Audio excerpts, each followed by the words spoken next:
Hey, hello everybody. Hope you're well. Let me know if you can hear me okay. Hopefully my mic is coming in all right. Hope everybody is having a good day today. It is Saturday. PG says 5 by 5. Hope you're all well. A little low. Okay, thanks. Appreciate it. I know exactly what the issue is. Thanks, Bingo. Let me adjust that now. I know exactly what the issue is. Okay. There we go. All right, I should probably be louder now. It's Logitech G Hub for you. Let me know if that's okay. Way better. Yep, I thought so. What happens is the Logitech G Hub software, the it controls like my mouse, my keyboard, my headset, everything. It auto brings the volume of the voice down and then slowly starts like and then if you raise it up to 100, which is where it should be, it starts just ticking back down. I do not endorse Logitech G Hub software. I mean, the headsets are good, but the software is garbage. So I sound like a grizzly old American. Well, execute. That is the goal, my friend. That is the goal. So I am accomplishing things already. It's Saturday early in the day.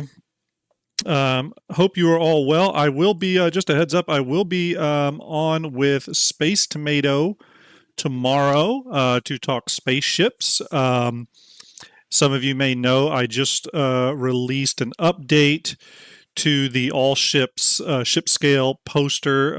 If those of you don't know what I'm talking about, you can. It was something that Execute actually in chat told me I should do and update kind of a famous old ship scale image from like 2017 done by YT. I forget the rest of his name. So kind of updated that. Here's the link to the community hub post for it. Appreciate an upvote on that, although CIG already retweeted the image, which was great. Thank you, CIG. But anyway, there it is. It's updated as of January 2025. I meant to release it during IAE, but I wanted to get the what do you call it, the Guardian in there. So it's fully updated now. We already know though that we're going to be getting another new ship pretty damn soon, probably the Misfortune. CIG's released a few teaser images of it. It's one of the worst kept secrets out there. So stay tuned for that. We'll get that here at some point. Actually, let me turn off. That's not really a shipyard episode today. But anyways, it's a cool image. I mean, it was a cool image back when the original person did it. I'll actually bring that up real quick. Stand by. It was one of the original images that really made me fascinated in ships, and not only that, but also like in some sort of fleet viewer application. Funny enough, a lot of people think that I was, Fleet Viewer was a product of Starship 42. And I'm a big fan of Starship 42, but it was actually this image that like inspired Fleet Viewer. I'll go ahead and share it here. Let me switch over. There you go. So that's the original image by YT -O and Sebman. So it kind of gives you an idea. Again, it's an older image, but this one's from 2019. Okay, this is a more updated one then. So I think this was maybe the last one they did. But this is kind of what inspired it. I mean, I remember the first time I saw this, I was like, "Holy shit! There's a lot of ships in this game," And I was fascinated by the scale, not just the very large, but it fascinated me, the range of scale that we had, because what that alluded to was all the different ways in which you could play this game, right? So, and because there's really like a nice balance across the board of small, medium, large ships. So again, it was just a testament to like, okay, CIG's planning for every sort of point of entry on this game, hopefully. And this was one of the images that kind of helped highlight that fact. Now it's pretty incredible that it's grown already so much, all the way to where we are at now. of which there are a ton of ships, you know. So we'll take a look at this in more detail here shortly and how this image sort of was put together. I actually did not do it in STARJUMP Fleet Viewer. I did it in a different way, but we'll get to that in just a second. But for those of you that are on YouTube, I appreciate you hanging out. Please subscribe to the channel, hit the like button, hit the thumbs up, all that kind of stuff. I'm terrible at this kind of self-promotion stuff, but definitely subscribe to the channel. We are going to be doing more YouTube content. STARJUMP Ender is actually working on a new series that we'll be talking about very soon. He's already shown off the logo, though. It's called STARJUMP Academy, and it's just kind of a new video series that we're hoping has some legs to it. So we'll probably release a teaser and then a first episode and stuff, but I'll let him talk more about that. I am helping with it, but it's really kind of being driven by him. We are working towards a refresh of STARJUMP Fleet Viewer. I have been talking a little bit with Starlet in the background. Yeah, tell me about it, Execute. Tell me about it. We are working on some updates to Fleet Viewer. There's a few little things that need to be fixed. We have a long list of bugs and issues and additions that people want. We're not going to do everything, obviously, on the list, but we're going to try to tackle a few top-of-mind things. One of the things we're going to do, though, is that we are probably going to change the default font for Fleet Viewer. So when it populates the name of the ship and stuff and the scale, we're going to change that font. I want it to be the current font is a kind of an extended wide font. I'm going to change it to something that's a little bit more medium, a little bit easier to read, a little bit more readable at large, either zoomed out or zoomed in. But the cool thing is we are looking into, and I don't want to speak for Starlet, she's investigating, but we are looking in to the ability for you to select the font you want to use in Fleet Viewer, and that would probably be part of the canvas settings. But it's either going to be like a big list of fonts you can choose from or a curated list of 5 to 10 fonts you can choose from. I'm currently investigating and designing that now. We do have a new STARJUMP Fleet Viewer logo, and that is primarily because all the STARJUMP logos are changing. So we have a new primary logo. It's pretty much the same STARJUMP logo, but it has been changed in terms of its weight and balance so that's easier to be read at smaller scales.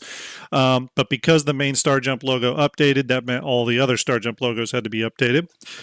We're also looking at just dressing up Hangar Link and Fleet Viewer, kind of giving it a bit of a polish, bit of a refresh. Nothing that's going to affect any current functionality. And we may be able to add some small little quality of life functionality updates into Fleet Viewer. So it's something we're looking at. We want to make sure whatever we do doesn't break what we're doing. We have a private version of Fleet Viewer that's not the public one. That is for testing and stuff, and that's something that that we are going to do. InfoRunner says, "Give me a single button that turns all text off for Fleet Viewer." You should be able to do that, right? You let me check something here. 1 second. I thought you could do that, unless I'm wrong. Let me switch over. Okay, I thought you could add a bunch of ships, right? Okay, and then we'll auto layout. And I thought you could then select all and then delete ship labels. And that's it. Or you can select all and restore ship labels. There you go. So it's 2 buttons. It's a 2-button press. Sorry, Execute. 2-button press, but you can delete all the ship labels pretty easily. Yeah. You can also, when you are select all, you can globally change ship label stuff too. So you can make them all extra large, small, medium, you can change their paragraph alignment. You can change if they're on top of the ship, bottom, left, or right. So you do have that ability as long as you hit the select all button. But again, we're looking into more ways to add functionality to Fleet Viewer without breaking things and without making it nah, you don't suck. It's one of those things, Execute. There's a lot of functionality in Fleet Viewer that is hard to know it's there just because either some of it we've used icons for or some of it's just like the idea, for example, like if you hit the delete ship labels button, I've had people ask me, well, if I delete them all, but what if I want them back? And it's just not clear. It probably should say more like toggle labels on, toggle labels off. That way people don't think you're deleting it completely. So again, there's some cleanup stuff we have to do. Obviously, when me and Starlet built the actual system for Fleet Viewer, we ran it through about a week of testing internally. Probably could have used a lot more testing, but we were eager to get it out to everybody. So, anyways, Execute does not suck. Execute is a stalwart of the Star Citizen community. That is for sure. VG says, question, how about shortcuts, customized key assignments? Yeah, that's an often, and by the way, if you have any Fleet Viewer questions, feel free to throw them into chat, and I'll try to answer them. That is an often requested thing. I think we're looking into it. I don't think it's something we've ruled out. I think it has to do if the platform that we use to build Fleet Viewer, it's not that I don't think it's just a simple thing as if it supports that functionality, but the issue is, does it support that functionality and won't screw up anything else we've already created? There's been a lot of people that are curious about a mobile-friendly version of Fleet Viewer. That is another thing we're looking into, simply because the platform that Fleet Viewer is built in does support mobile conversions or mobile setups. I think we just maybe have to adjust a few things. So it's something we're looking into. Another one that's typically requested, for example, is both landed and flight configurations of ships. I can go ahead and tell you right now, we're not going to do that globally. We're doing it for specific ships. There are ships I do want to catch up on, but for example, a good example of that would have been the Corsair. So in Fleet Viewer, you can actually, let me swing over here. Bear with me real quick. Yeah. Oh, sorry. Get off. Yep. So on Fleet Viewer, if you go to Corsair, you will find right? And if you uncheck this official only, you'll see both a Corsair and Corsair landed. So you can have this version and this version. The reason we did that, obviously, is if you're looking at these from a top-down view, you can get a good idea of the space they will take up on a landing pad or what have you. Now, some people, and a good reason for that would be things like if you pull your Kraken up here and you're like, oh, I want to see if my Corsair will fit on the Kraken. Well, you can look at it in landed view and see that it does versus flight mode, which it kind of looks like it doesn't. So that's kind of the idea behind that. The only thing is that not every ship will get that. And the reason is that with StarFab, which you can see the little logo at the top right window there, StarFab, which is the software used to bring all flight-ready ships into Fleet Viewer, which is about half the ships. That application, while it brings over the ship, the component, or all the parts and pieces and textures and all that kind of stuff and reassembles it, and it does bring over the rigging, actually, it doesn't, all the rigging controls aren't there. It doesn't bring that over. I know that VMXEO and Ventivar and all the really smart people on StarFab's team are looking into that. I know that's something they want to do. They just haven't got to that yet. Part of the reason for that is they've been very, very busy updating StarFab for the 4.0 code base. When 3.23.4 or whatever the damn patch was came out, CIG actually had all that on the 4.0 code base, and it changed everything, about how data was done in the client, and it required a very extensive reworking of Fleet Viewer. Again, it is something they're hard at work on. I have heard they're close, but not finished yet. So, if there's any StarFab people watching, hopefully it is going well. When that is done, by the way, I'll go ahead and tell you, when StarFab is fully updated, there's a number of ships on Fleet Viewer we're going to update, okay? We're going to update the Zeus series. All the ships released at CitizenCon and IAE of last year will get Starfab versions. Currently, they're using my Cinema 4D version, which is okay, but not great. We'll also be updating the Polaris because we're using the Invictus model of the Polaris from last year, which has the smaller turrets on it, okay, and less textural detail. When we update it, we'll make it for the flight ready version. PM Collector Boy says, finally release date 2026. Now I just need to scrounge up a 5090. That's the other cool news. I'm getting a 5090. How about that? Which will free up the 4090 in my machine now, which should be kind of nice. But yeah, anticipating getting my 5090.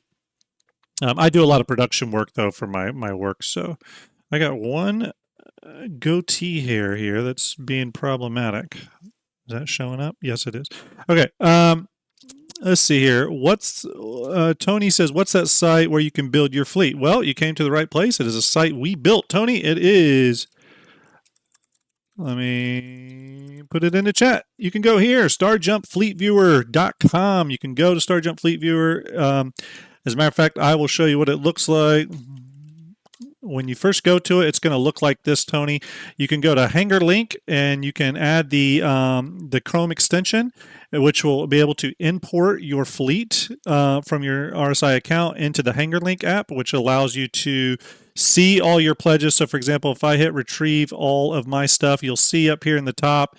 If you read, it says processing pledge page 7, 8, 9, 10. It's essentially reading. It's a read-only thing, but it's reading my RSI account, gathering up all the ships, all the items I own, all that kind of stuff, and it's then going to populate them in Hangar Link. It'll show me total value of account. It'll show me what stuff is giftable, what's meltable, all that kind of stuff. So once it's done here, you'll see it pop up. It'll populate here in a second.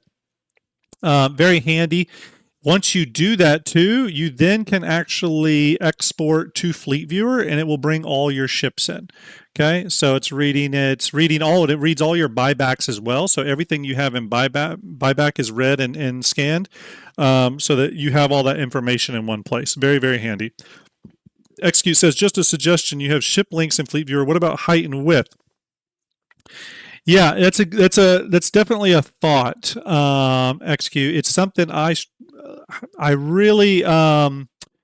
really struggled with not putting that in there. I wanted to.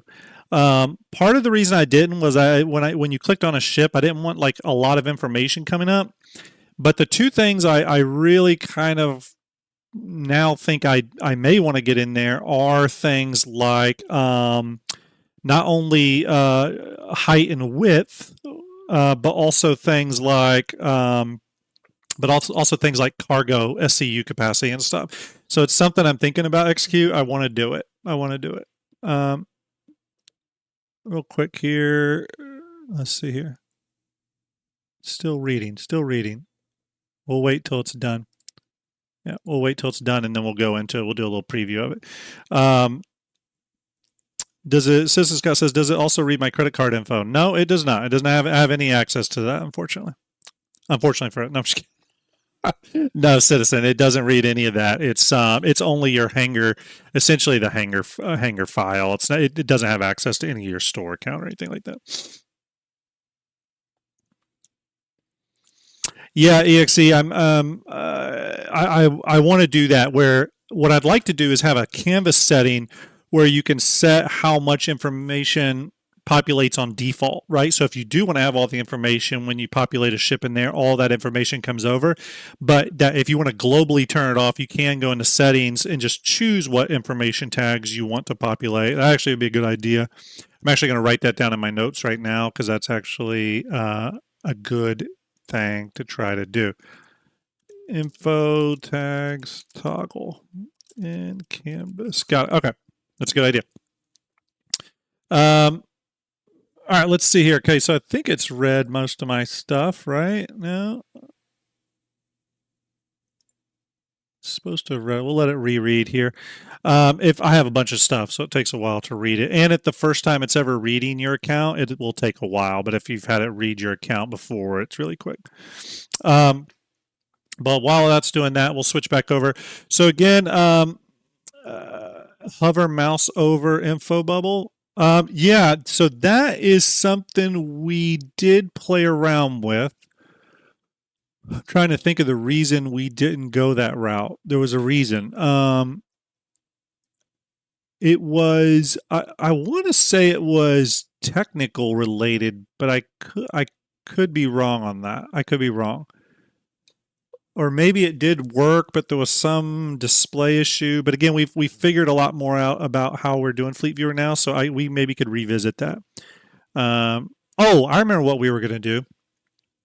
There was talk at one point of having a focus mode where you could double click on a ship and it would automatically zoom you into that ship into like a hero mode. Maybe it's isometric. We at one point talked about a 360 rotation of that ship. The only reason we didn't want to do that is it turns into a ton of rendering for us because we're not using the like actual the DAE model file. We're not using the actual 3D mesh like StarJump or Starship 42 does.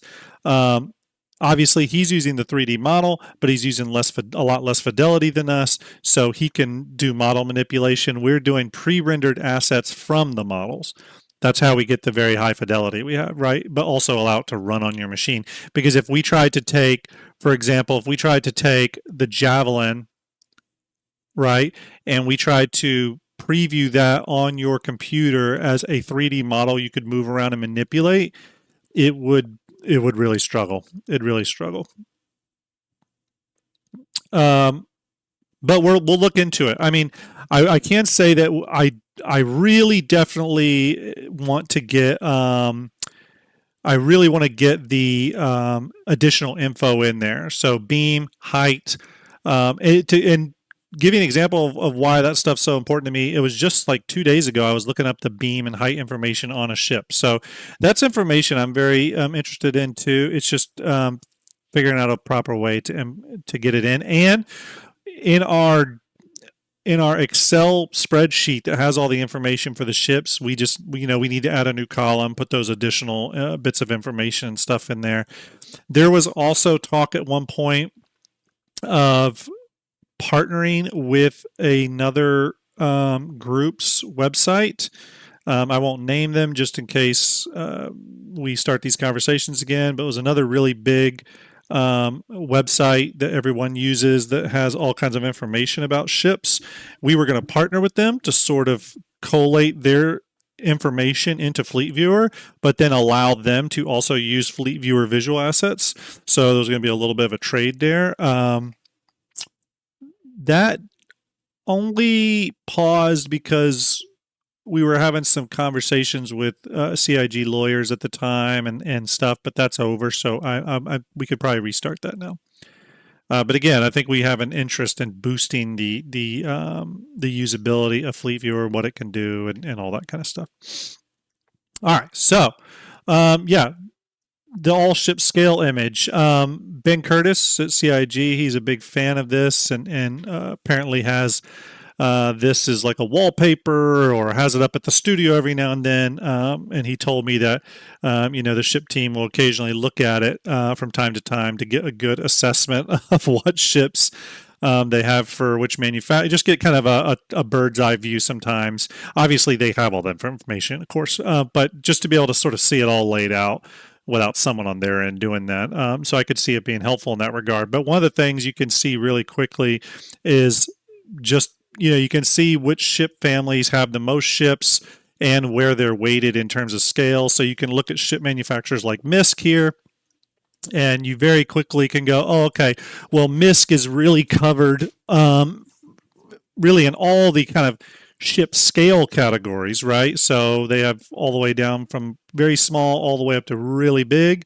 And then they can kind of look at a manufacturer family, and you can quickly see, okay, we've got we got a couple exploration ships, multiple exploration ships, we got a refinery ship, we got refuelers, so you can sort of start to see from just a top level down what you've got in a ship family, where it could possibly expand, and where it could go from there.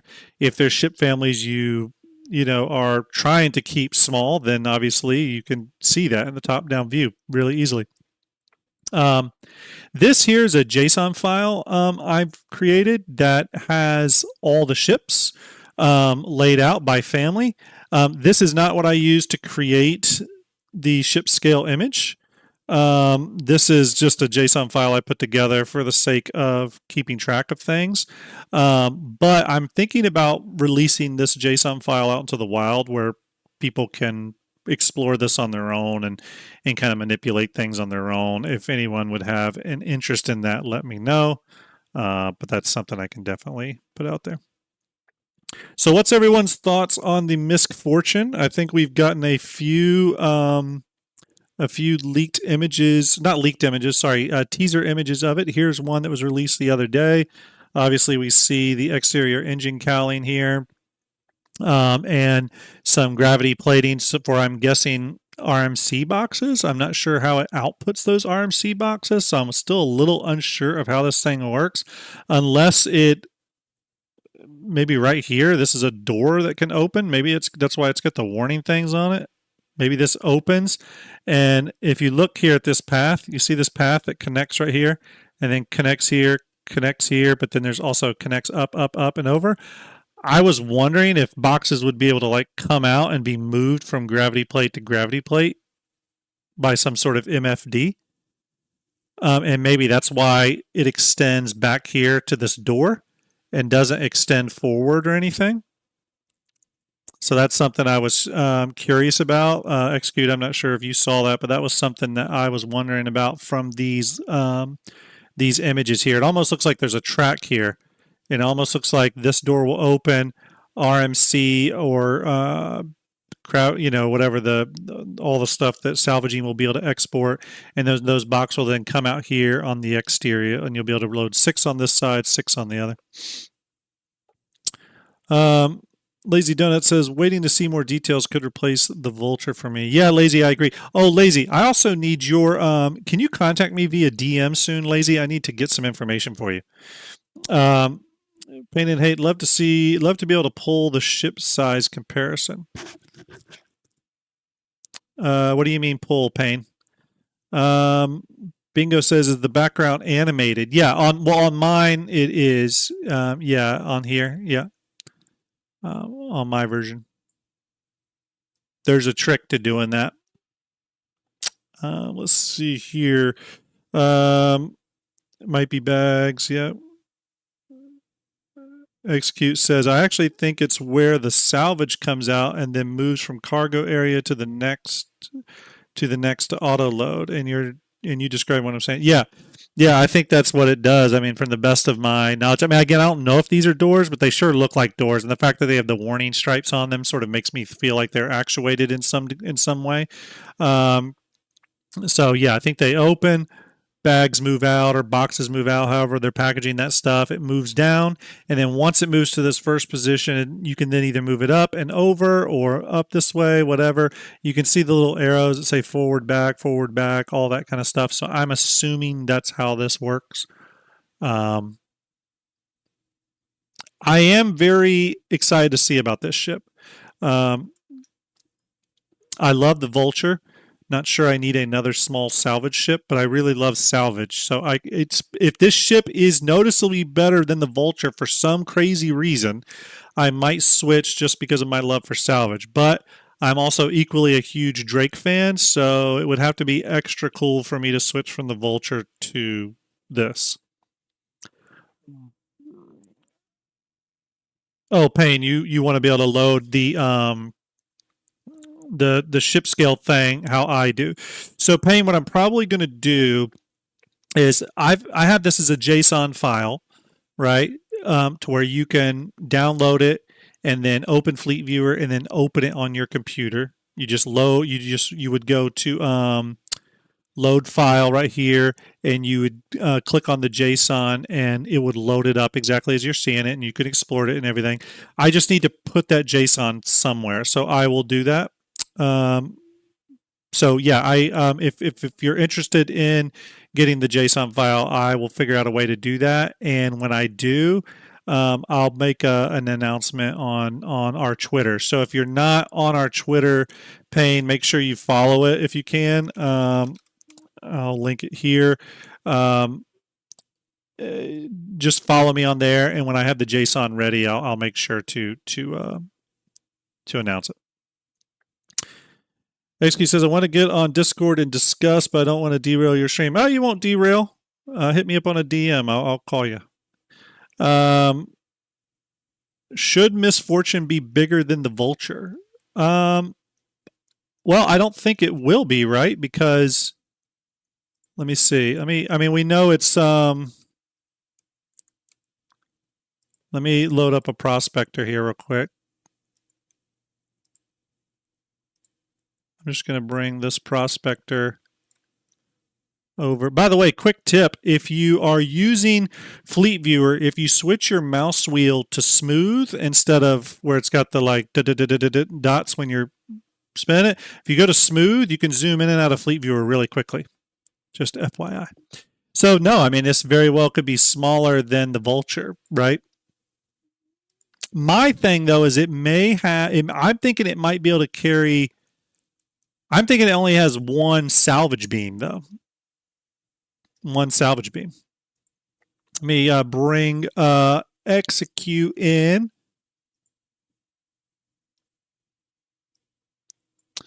There's execute. How you doing, man? Hey, man. I'm good. So 5 a.m. here, or 5:30 a.m. What are you doing up at this time? I'm moving my sleep around. I'm trying to get to a like sleeping during the day so I can stream at a more American time. But then also be free enough to do stuff with our grid. So yeah. Oh, okay. Yeah. So tell me why you think there. Before I go into what I think it is, and Yeah. I know you and I have probably talked about this. So I'm hoping I haven't influenced you too much. But why do you think there's a Misfortune that's basically a Vulture competitor? I'll be honest with you. I think it was just hearing your reasons for it. And then also when some of the original information about the Misfortune was sort of leaking out, I think it had a file reference to a salvage beam in it. But it's still, even though with that information, it's still one of those things. It's like kind of weird to me that there would make another small single man salvage ship. I think we could. Would we agree though that it was definitely an onboarding task? Yeah, 100%. As a matter of fact, I'm starting to think that anytime we see a ship based off an existing ship, it's an onboarding task. Yeah, especially to see how many more ship team members are part of the ship team now. And that's only something that was sort of illuminated by you when it came to light how many shirts you had to have made. Yeah. Because I was originally thinking, going back to the 2023 CitizenCon, I was originally thinking that the ship team was like 23-ish people. You know what I mean? 28, but yeah, I get your point. But it's grown, right? So yeah, growing quite a bit. Yeah, and I'm sure some of those ship team members are new hires. I think some of them are Squadron 42 people being able to support stuff now. But I'm still a little split on why we need this. But I think I'm hoping that there's a number of differences between this and the Vulture that make it interesting. So one of the first things that I think of, and I'd be curious what your thoughts are on this, is right out the gate, I'm assuming that one of the differences is that this has a single salvage beam on it, not a dual like the Vulture. Yeah, so I think the mining head essentially disappears and you have the salvage arm on it. But I also think there's a tractor beam on it. And I actually think this is a two-person craft. Oh, interesting. Okay. If you go, can you open the blue silhouette image? Blue, yep, I do have that standby. It'll take me a second to get that up, but I have it. Yeah, we call that doing it live. Doing it live. We're doing it live, people. Let me ask you this while I'm bringing this up. When do you think we're going to see the Misfortune? Well, I don't know. I really don't. I think it's sooner rather than later because they were dropping hints like all around in IAE and stuff like that as well. Here we go. We got the blue silhouette up. Yeah. So you'll notice on the left-hand side, kind of Mhm. like of the cab, there's like a little arm there. Yep, That is not on the Prospector. true. And we believe that that is potentially a tractor beam. Mhm. So what for those that haven't heard what I think this is a salvage ship designed at salvaging buildings. Mhm. Um, and I think the way it works is essentially you pick a piece up with the tractor beam, and then essentially the other person sucks it up. Because if you think about the way a building works, it's kind of gets knocked down, and that's how, like, sometimes you obviously want to salvage those resources. You'll also notice the elevator at the back there has two figures on it. Mhm. And then obviously the other part is, why is there an elevator at the back when on the Prospector there's a ladder at the front? Well, the ladder's obviously now blocked, and you need another way to get in and out of the ship. And I think the Yeah. reason why the ladder's blocked is that's where the second seat is, much like on the Reclaimer. And a lot of this theory really comes from the Reclaimer. You know, the Reclaimer can go down the planet. Yeah. So being a bigger ship, we know it can probably already do buildings because it's bigger. But the Vulture, how does that do things in atmosphere? It's not really designed to land and salvage. And it also, when they bring in the atmospheric gravity and things like that, the Vulture won't be able to be used properly. It just doesn't work in that environment. And I think that's where this has come along. So essentially, the Vulture's for space, and this is for planet. Mhm. Yeah. It it would kind of be interesting too. It would almost act as like a little brother ship or little sister ship to the Starlancer build as well, which is would be kind Mhm. of interesting. Yeah. I mean, I think that's a very logical um, assumption simply because we know because of the CSV FM Starlancer Mhm. build, the current the Pioneer going into production. There's obviously a push for ships that support the base building initiative, right? And Yeah. supporting base building goes hand in hand with being able to destroy buildings as well, or Mhm. recycle them. And wasn't it just recently that CIG said, I think it was maybe in a Q&A or something, but they talked about that you would be able to break buildings back down and get the materials from them, just not all the materials. Um, I didn't see that, but it's pretty much a given though, isn't it? Like, yeah, you I can mean, it's break a given at ships, this point. you Yeah. can break vehicles. Like, why wouldn't you be able to do it to buildings? It just seems so logical if you think about it, and knowing the Maelstrom system, Yep. and also knowing how you essentially have the skeleton of a ship and then the skin kind of goes across the top. You could do the same thing with that, and that essentially gives you the Yep. repair system, the building system, um, and the salvage system all in one. They're Yep. all interconnected. Yep. Hey, VMXEO's in chat. Everyone give VMXEO a big giant salute. If you like StarJump Fleet Viewer, he is a critical part of that team. Without him, there probably wouldn't be a Fleet Viewer. So everyone give VMXEO a nice big salute. He is hard at work at StarFab, getting it updated for the 4.0 code base so that it can be used again. Yeah, no, I agree. I mean, from this image, I realize the two people are in the far back, by the way. So it's Mhm. probably a weird kind of visual perspective thing, but this seems bigger than a prospector. Or am I wrong? I haven't flown a prospector in forever, so I could be totally wrong. Or am I just seeing a weird visual illusion? Um, to me, it looks the same Does size, it? but Okay.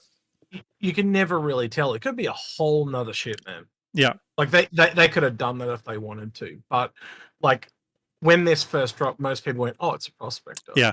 And and knowing what we know, like you said earlier, knowing what we know about onboarding. Um, mm, yeah. well, Um, everything's the same. Essentially, the saddlebags are taken off. It is a salvage beam instead of a mining head, and then there's that little tractor beam, or what we believe to be a tractor beam, on the left hand side. yeah. Yeah. Other than that, it's exactly the same. That you can line it up with a silhouette of a prospector, and it's pretty much bang on. Right. Um, excuse me. Silly says, question, Misfortune or Stella Fortuna? The name fits, right? Well, the Misfortune is a damn good name um, for a ship. It's almost a little too memey I for, think what for I think Star what he's Citizen. saying I don't know. I'm reading between the ones where he's saying it. Is he saying that it comes out around St. Patrick's Day because the names line Oh, up? I see. I Stella see. Yeah. Fortuna, Misfortune. Yeah, I can see where he's going if that's what Yeah. he's saying. I But could see that. That could be kind of cool. And that not only that, but they could really, put it out in the green skin and everything too. My only thing is, yeah, let the me lack of ask, the Irish stuff as well. yeah, let me ask you this because this is something I've been really thinking a lot about. Um, Again, I said this recently on a stream. I thought it was kind of amazing and a good thing ultimately, and that CIG did not offer the Starlancer build or the CSV FM for pre-order yet. Even though they announced them, usually I think CIG just immediately then starts selling the damn thing. But it felt like they're like holding off on those two. I assumed because they were maybe still sort of figuring out some specifics with those two base building vehicles. Do you think the fact, let's assume this is related to building construction or demolition, let's call it building demolition, right? It's building salvaging. Do you think that gives us any insight into if base building's coming this year, and if so, is it sooner rather than later? I originally was told sooner rather than later for base building, but that was before the letter from the chairman where CR said we're focusing on stability and playability. What's your thoughts on that? So at CitizenCon, I had multiple devs say to me, base building's coming sooner than you think. And Hangar was Sooner there than you as well. think, yeah. And yeah, and he'll say the same thing I said. So Yeah. like if you kind of look at it, it looks like they were planning to drop base building with 4.0. Yeah. Like the original plan that obviously didn't pan out was to kind of have base building and 4.0 all released at CitizenCon. Yeah. And I almost believe the build and maybe the FM were meant to release at CitizenCon.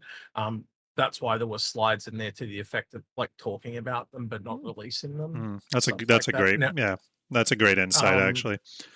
it just looks like it was a pivot. They were trying to do it all the way up until the kind of last couple of weeks, and then they Because just didn't have time. And there's other things that show that they didn't have time. Because look at the Guardian.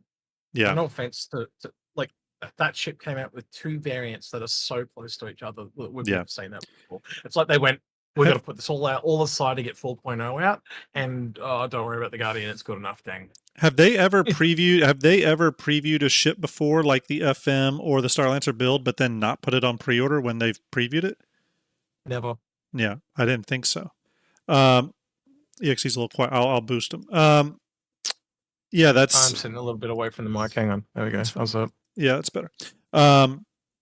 Yeah, that's interesting. Do you think so? Another assumption, then, I think, because we know that buildings, or not even buildings, but structures, you're going to be able to build. Let's put it that way. We know they're going to use the resource management system. That's a big part of how they function, input and output.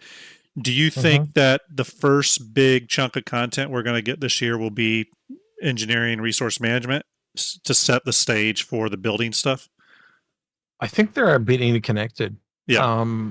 Like you would have seen what I saw with the fuses in buildings. Mm-hmm. Yep. The way I've been looking at it, and I've talked about it with Algrid, but I kind of really haven't heard it from his side of the fence. But the way I've looked at it is they're just all interconnected. That buildings, essentially, in a really stupid term of phrase, is like another category. So you've got vehicles, ships, and buildings, and they are. If you realistically think about a ship, isn't it just the room system with a customized container around it, much like a building with an asteroid around it, or a building? Well, absolutely. They're all just the same thing now, And CIG's even referred to them in that way before, offhandedly, Yeah, where they're exactly. like, it's a first-person level. It's just a level. We look at it. They've made that. I forget the exact terminology they use, but I've heard them say things like it's an environment. We look at it like a first-person shooter level where you're existing within it. So it just happens to move. So I kind of wouldn't even be surprised in the future if they don't like visually very quickly snap up some buildings and then like go, oh, roughly the ship's got to be this big. If they were you know what I mean, like laying out a ship, you could essentially use a part of the room system to kind of get a vague idea of how big the ship would have to be and stuff. Rapid prototyping. Do you think that and maybe not with the Misfortune, but even with something like the Pioneer, do you think that we're going to have the ability to move already constructed buildings to some limited degree or re-rotate them or anything? Or do you think they'll need to be essentially salvaged, demolished, and then rebuilt at a loss? It really comes down to how they want to do it. But like for a long time, we talked about flat packing stuff, you know. Yeah. But I think realistically, with how it's going now, I think it's got to be an integrated system, and you can't really flat pack a ship. So my assumption is going to be it's more like the frame and then like the paint stripping. You know how the texture of the surface is paint stripped, and that was to do with the Crucible and how that worked. Yeah. So I realistically I don't think flat packing is going to be a thing anymore. It'd be really cool if it was, but it's got all this extra work to it. Yeah. So I think there's more work for CIG that makes it not worth the effort initially, but it's something that they could come back and do as another tier. Yeah. I think is how I would. Yeah. Like I want it eventually because it gives it allows you to have base building. They want base building to be a lot more accessible. I see. I totally agree with that. By the way, I see VMXEO says it could be Misfortune, and they could release it on April 1st. That'd be kind of funny. I'd like that.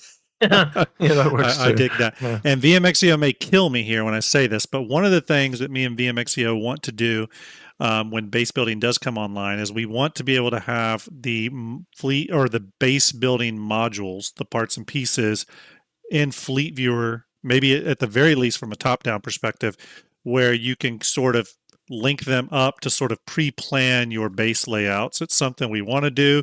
I think it depends a lot on CIG and how they package that data, and if StarFab can deal with it. I know there's an interest. It's something we will test when base building does get put into the game at some point. You can bet your ass we'll do that, and it'll just be integrated into Fleet Viewer. It'd be cool if you kind of have them snap to each other, because you could also use that with ships when you want to compare them in size and stuff, so they snap to the same spot, so you can see which one's longer or shorter as well. Yeah. I mean, I think it's. I didn't really think about this ship in terms of. I mean, I was assuming, like you said, that was probably related to base salvaging because you had mentioned that before. But I hadn't really thought about it in terms of like, oh yeah, it's yet another base building or base related ship or construction ship, let's call it that, a construction related ship that we're hearing about, and we're supposedly on the precipice of construction coming along. Hey Ender, hope you're well, bud. I think my thinking with base building is I'm still leaning a little bit towards what was sort of mentioned, I think, at the Shenzhen Bar Citizen, when the developers were there, and it was offhandedly mentioned that base building was going to be coming with Nyx, like when Nyx released. So part of me still wonders if they're trying to shore up Pyro and 4.0, because the idea is that Nyx will release maybe later this year with base building tier 0 alongside it. Nyx was pretty complete, though. Let's be honest, what we saw at CitizenCon was pretty polished. Yeah.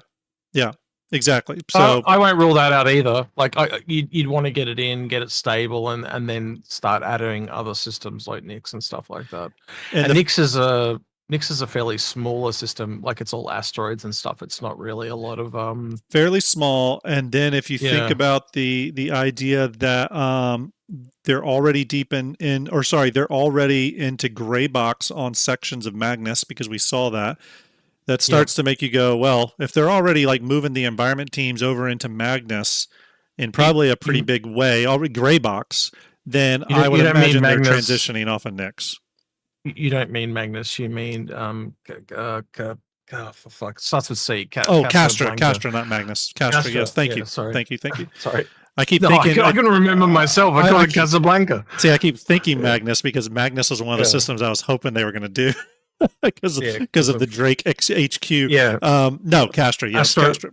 Yeah, Astro probably right there with you. It's his favorite system. The Magnus system's got some interesting lore behind it too. But that has to make you wonder if Nyx is really kind of on the the ramp to be pushed into the game with everyone moving over, because then Mm. couple years to finish out Castra, and then a couple years to finish out Terra. That would kind of line up with what a lot of people's estimate, which I know I don't even want to get into estimates for 1.0, but kind of lines up to that idea of like maybe 1.0 being 5 years away or something. I'm I'm I'm pretty sure 1.0 is for 2026. Do you I think the plan is to have them both released at the same time. really? What Yeah. so you don't think that they need to launch like Terra with 1.0, or do you think Terra is farther along than we think? I think the plan is to have all 5 of those systems for a 1.0 release by 2026. I would love that. I'm not even And going to argue with you on it because I would love to and see that. and and Hope you're basic well in there, bud. gameplay across the board, so Yeah. medical, salvage, mining, repair, all the basic ones, and then ones that they can drop off like agriculture, Yeah. possibly cooking and big game hunting and some other ones like that they can add at later dates, they will. Yeah. Yeah. Um, It's one of those things that normally I would want to say no. I mean, it's 5-7 years away. At the same time, though, I don't really think we have a good idea of how long it will take because we've never Hmm. had the full weight of CIG able to move over to the PU. They've been on Squadron for God knows how long. so so look at it this way. Say they dropped Nix halfway through this year, Mhm. and then at the end of the year they dropped Castra, and then halfway through next year they dropped Terra, and then they released at CitizenCon. It's That's aggressive. all doable. It's technically doable. Yes, And when you say release, do you mean release as finished product or 1.0 in PTU? I don't know what they would call it. Yeah. Because to me 1.0 is not the full game. Like 1.0 for me is like all the major systems to a fairly Right. polished state. A minimal viable product, essentially. Yeah, minimal viable product is what 1.0 is. Yeah. Yeah, I mean, I would love that to be the case.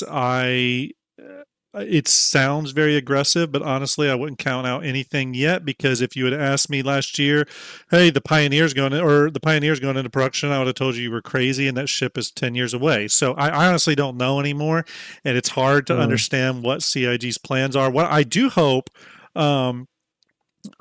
we get if not a letter from the chairman, I almost would love sort of more regular updates, maybe once a quarter, a letter from Rich Tyrer. You know what I mean? Listing out Yeah. the goals, the short term goals internally at the studio. So essentially, like a quarterly investors letter, but instead of from CR, it would be from Rich, hearing exactly what the initiatives there at the studio. So, for example, it doesn't have to go in a lot of detail, but hey, our environment teams are heavy at work at wrapping Nix up and moving, and the majority of them are moving over to Castra, right? Our ship teams are focusing on base, but just kind of give us a basic idea of internally what their strategy is to get to 1.0, because it's great that they shared 1.0, but how do we get there, right? I think they kind of do that in the monthly reports, but not a lot of people read them because they're fairly heavy. Yeah. Do you feel like the monthly reports started getting more and more vague last year? Oh yeah. Yeah. But the language that was in them though was very developer language, so you could they were trying to say everything that they could that wasn't using the word beta or alpha or feature complete or something like that. They were like trying to use those words but not use those words, and it was really funny because like it was really obvious what they were trying to say, but they couldn't. Yeah. I mean, like I said, we'll see. I'm very curious. Ultimately, I guess we have to sort of look at this as short term goals for the time being until CIG proves otherwise. That 1.0 is a sooner rather than later sort of thing. And when I say sooner, meaning like a year or two out versus 10 years out. However, what I think we can look to in the immediate is exactly what we've been talking about, which is resource management and that whole overarching system, and base building, right? Or I guess I should say construction and crafting, right? Well, The first patch is essentially going to be everything they cut out, like always. Right, right. Because we were supposed to get all that stuff. So when you put that up against what ships should we be looking forward to, it's going to be an interesting year to see if there is a kind of a big pivot towards industrial ships. On that list of when we watched the blue silhouettes, for example, there was there was a lot of ships that were not that were combat ships. They had the Hornet trackers and the Guardians and all that stuff, but those are now out. They got those out at the end of 2024. Medical terrapins. So a lot of those ships came off the list. So I'm wondering if a lot of those other ships we saw are industrial or support in nature. So, for example, ships like the Apollo, it's a support ship. Pioneer. I know the Pioneer's not coming, but all those industrial ships. I think it was probably the most safest silhouette type thing they've ever done. Like when they put the Hornets on there and stuff like that, they had the Guardian variant on there. They were essentially looking for 10 ships just to fill out the 10. Yeah. And they just filled it with like literally you break it down. Like you did the video with me on Infrunners. Yeah. Like there was essentially, it comes down to 2 ships that were really unknown on that whole thing. Yeah. I was going to ask, did you want to do devil's advocate on Misfortune and ask people on chat what they think it could be? Sure. Because that's just what I've come up with, but I'd love to hear what other people, why would you make a direct competitor to the Vulture? Yeah, that's the only thing I've been able to come up with. I'd ask chat and I'll ask you as well. Like, is it just literally another Vulture, or is it do you see it like I do it and it's along the lines of base building? Yeah.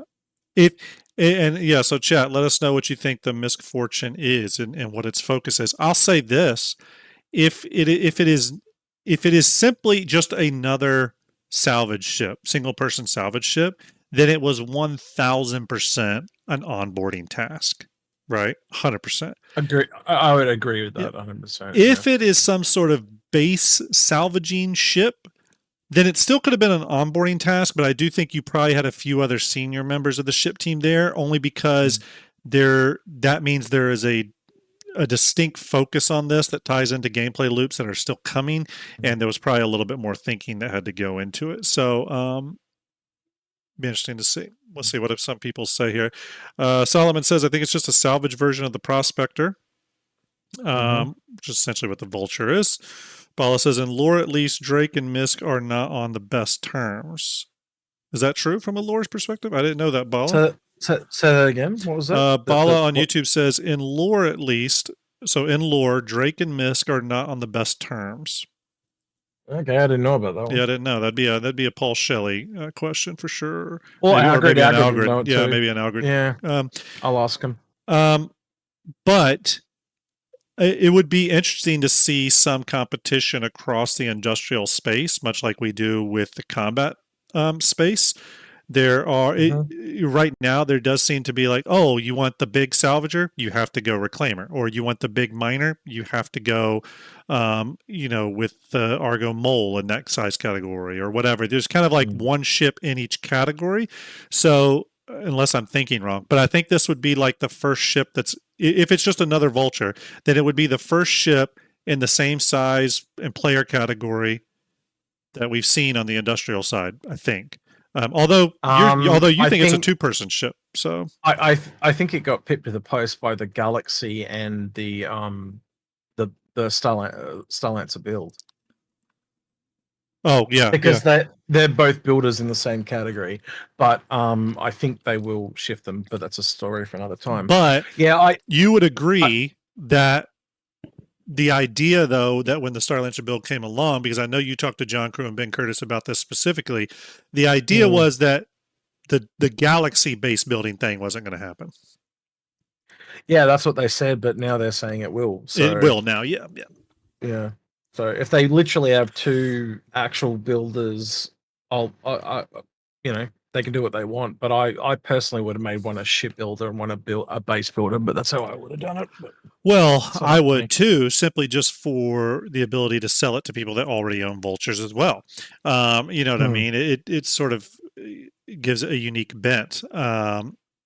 Because on the other side, let's say, for example, this is a single beam salvage ship like the Vulture, but it's just got a single beam. I don't know.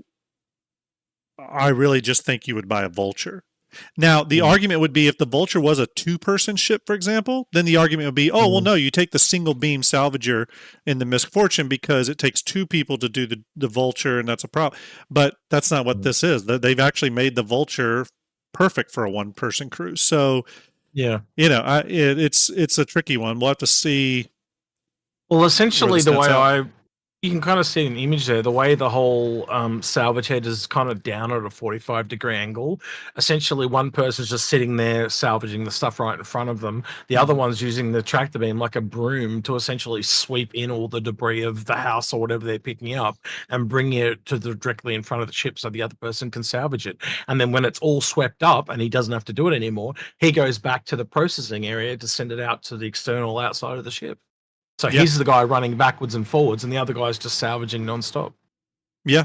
Yeah, Vasily says it could be a refining salvager that breaks scrap down to base minerals for use in fabrication and construction. Um, Wouldn't rule that out either. No. yeah, wouldn't rule that out. Yeah. It's, I mean, I guess so I guess the idea currently is that we're going to be able, and maybe I don't have it all maybe right in my head, but I'm curious if you're going to be able to take RMC from a Vulture, put that in a I would assume, much like mining material, you would be able to refine that in something like the Expanse or something. You'd be I able to think it really refine it. depends on. I think it really depends on the material, Yeah, right? So, yeah, we also had it confirmed by a dev at CitizenCon that because we had theorized for a long time it was liquids, gases, and solids, yeah, and we had it confirmed that liquids and gases are a thing. And yeah, so basically, if you break it down, some materials. How do I put this? So, if you were to resalvage metal, you'd want to refine metal to turn it back into another material. Yeah. So, you'd kind of yeah. essentially want to turn it back into ingots to use it again. But then there's other materials where you don't need to do that. Right. Right. So it really depends on what the material is. So some things will be need to essentially be reforged or refined before they can use again, and other pieces you can just reuse them. Yeah, So I think that's going to be what I'm trying to say is I think that's going to be on a material by material basis. yeah, Um, yeah. I mean, that does make sense. Hmm. Yeah, I'm really curious. I mean, I think we'll hear more. I mean, usually CIG doesn't start dropping those sneak peek images on a ship mm. if it's like 6 months out. They usually do that if it's just a couple of months away, usually. Um, Generally, maybe, a lot of utility ships too. Like if you notice on this, you can kind of see there's things that stick out and they kind of give it away. Like if you go onto the next ship that you just went to and then came back, yeah, there's nothing like that on that ship, yeah, right? So I don't think that is an industry-based ship, as an example. And I think you can kind of see it as you go through. There's generally little things that poke out that tell you, like, so you can tell it's a vehicle because it's got a track on it. You can tell it's yeah, got a gun on it or stuff like that. You can't see any of those on some of the other ships. So I think honestly, the two extra ships are just not industrial. I think they're just ships of some description. The only thing I was Um, thinking about this ship is you do see these sort of like what look to be like almost like tanks or something. I don't know, but we do see boxes. So it's possible maybe this is some sort of cargo or industrial based ship. I don't know, but this one does not have a lot of clues. You're right. it is very, very, very low to the ground. Yeah, I am still convinced it's a consolidated outland ship though. Yeah, I think it. Well, I started thinking like I did talk to you a little bit about this, but I think it might be some kind of transporter for the consolidated for the Pioneer. Yeah, So essentially, it can bring cargo, but it also can take a ship, not a ship, sorry, a vehicle that's been built yeah, and transport it yeah, to somewhere else. So I think that's what I think it is. I think that's essentially been designed to be the transporter for the Pioneer. Originally, they did have a hangar on the edge of the Pioneer, but obviously you don't need that anymore if you're actually going to be building ships into the hangar. So it yeah, can be more versatile, and also obviously it's bigger now, so therefore you can have a bigger ship now. yeah, yeah. And It's a if you're building little. out the Pioneer, why wouldn't you build out another consolidated outline ship, which Oh is yeah, what they've done with every other manufacturer? and they're going to have to build out more with consolidated outland because the biggest current Mm-hmm. consolidated outland ship is the Nomad, and now they're going Yep. to one of the largest player ownable ships that's going to be in the game. That's a big gulf. The only caveat to that would be that I'm pretty convinced we do have some consolidated Outland ships in Squadron 42. Maybe not interiors, but definitely exteriors that they're going to be able to pull some parts and pieces from on a large scale. I wouldn't even be so essentially, if you think about it, this is the ship that would come like the Spirit did and the Zeus did at CitizenCon. And I wouldn't be surprised if we also get a hidden one that's a bit like what happened with the Stale Lancer, where we also get a large. Because if you think about it, like you just said, you got to go from the Nomad, which is a small, all the way to a capital, which leaves you at least a medium and a large to jump across. Yeah, absolutely. Yeah. If I was going to say anyone was going to be utility based, it would be the large, though. Again, based on this image. Yeah. So you could, I don't know what the large would be. You know, you can pick your manufacturer or your, I shouldn't say manufacturer, I should say profession. Yeah. But I think if anyone was going to be utility based, it'll be that one. Yeah, I know Bingo said that, you know, the people on the ground give away the ship purpose. That's true. I really can't tell if this person over here has a gun. It doesn't look like it. It looks like he's carrying something, but not a gun. I can't see your head's in the way. Oh, but, let me move it over. As far as I'm aware, he does have a gun. I think it's a military transport of some description, as I said, but like I could be completely wrong. I'll wait and see. But you got to remember, most of the ships in the medium, they have a base variant, and the base variant is just a generalistic cargo ship of some description. Yeah. Yeah. He looks like he's got a gun. Yeah. And I know there was some people that said that it's not consolidated outland, because consolidated outland like hover when they're in their landed state. That's true on some ships, but not their industrial ships from the looks of it. The Pioneer definitely lands and doesn't hover. So Algorithm Mind's biggest pissed off pet peeve of the Mustang was it used to land on its wings. Yeah. And then they did a whole rework to make it not land on its wings. And then the very next ship they brought out was the Nomad, and they just made it hover on its wings. And we're like, why do you do that to the Mustang? Yeah. Like, and not redo it all. Yeah. So no, they don't all hover on their wings. They don't all and hover. The Mustangs, Mustangs and the Pioneer doesn't either. And the Pioneer's got landing legs that it lands on and stuff like that. Yeah. Even the old version had landing legs. I actually was thinking the Mustangs hovered. So they do fully land now on landing gears? Yeah, they do. I haven't flown a Mustang in years. I got the red Amiga one, you know, the red one, and it's just got little wheels that it lands on now. Yeah, and it folds. The legs that it used to land on, it folds up. And even in this shot, you can actually. I know you've seen it, but you can actually see that the legs off the Mustang are actually on the back of this. They're just in the shadow. You got to have a look there in the back, but you can't actually see it. I don't know if you can zoom in and show people, but you can see that there's a diagonal leg there in the background. So this is somewhere between a Nomad and a Mustang in looks. Yeah, I'd agree. Bingo says, I'm still convinced the Nomad was supposed to be Xi'an. I wouldn't go against that. Yeah, I was for a long time too, but we did find stuff afterwards that talked about how they actually do have tech from the Zion into this Consolidated Outland stuff. And it wasn't until we actually found some screenshots of the engine of the Pioneers room that really convinced us. If you can bring up that, I'll see if I can find it and send it to you while we're talking. Hold on. Yeah. I personally am hoping that the Pioneer, I'm okay if it has a little bit of that. I'm personally hoping the Pioneer really leans hard into brutalist kind of industrial stuff. Based off their tour that they did of it, it's looked like it was white box. It looks like they're manufacturing hub, pretty much. It's it looks like they're heading that way from a design aesthetic. So, part of the reason I've always liked the look of the Pioneer is because it does remind me of albeit less cladded out, but reminds me of something that Drake would build. So have a look at this and tell me that doesn't change your thought process of them working with let me bring this up here. It just totally changed how we thought of that, because we didn't even know that image existed until we found it. Yes.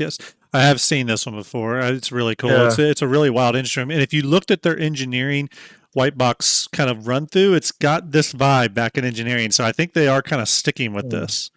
God, knowing how good of a job they did with the Polaris's engineering area with the engine. Yeah. I can only imagine how this is going to look if they end up copying this.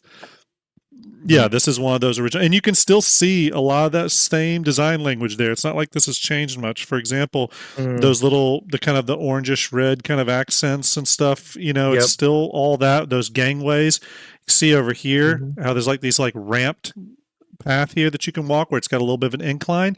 If you go back and watch the white box, all the pathways, like all the hallway floors that the Pioneer had these little ramps in them kind of built into it instead of like stairs or any of that.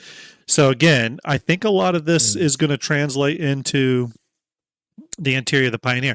I was actually surprised at how little the Pioneer changed from some of the original internal concept images. For example, it had lots of little cool stuff too, like the personal habs and how they all animated and all that was mad to me. Yeah, that one image of the habitation area of the Pioneer, I'll bring it up because I have it right here. That looks like it didn't change at all. Right here. Let me bring it over. The mess hall. Like if you go back and look at the thing, all this is exactly the same. Now they built a long hallway back on this side that goes down to the personal habs, but these little unique features, and again, you go back and look at that white box video from CitizenCon, all these little parts and pieces here with that like cladding, those like colored support pieces, all matches what they're currently doing. So I still think this is heavily the reference for what the Pioneer will look like in terms of like consolidated outland, industrial, large type stuff. But do you know the other thing that might be interesting to go back now, we're kind of looking at the Pioneer. Do you remember the so for not well, I know it's now last year's CitizenCon, but the last CitizenCon, the one before that, where they were in the Gladius and they flew through, god damn it, I can't remember what it was, but there was another ship that looked Consolidated Outland in that and it was blue though, do you know the one? But it had that long, and it looked like a refinery ship when you flew across the top. It was definitely a Consolidated Outland ship for sure. It's like you said, there's Consolidated Outland ships inside Squadron 42. Oh yeah, 100%. That was, I talked about that on stream quite a bit.